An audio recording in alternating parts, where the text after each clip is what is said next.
মৃত্যু তো মৃত্যুই হয়। কী বা সে কোটিপতি মানুষ, আর কী বা রাস্তার সে ভিখারি। মৃত্যু সবার জন্যই একদিন আসবে।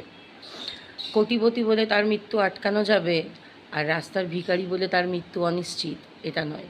মৃত্যু মানে সকলের একদিন, যে জন্মেছে তাকেই একদিন মরতে হবে।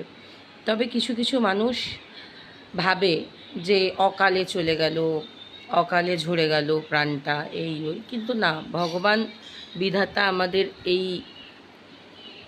সবার 4 আঙুল বলে, যাই হোক আমার তো 3 আঙুল, তো এই কপালে যা লিখে দিয়েছে তো সেটাই হবে।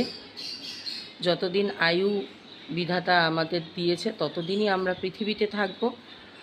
তো এটা একমাত্র সেই জানে, আমরা কেউ জানি না যে আমরা কদিন পৃথিবীর অতিথি। তো বলে এই যে মুকুল দেব মারা গেল, অনেক বড় ফিল্ম স্টার ছিল, অনেক বড় মাপের ভিলেন ছিল।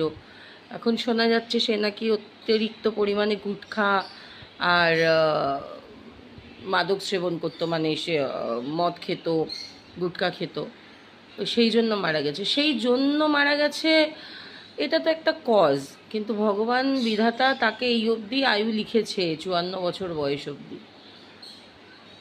আর কি, সবাইকে একদিন যেতে হবে।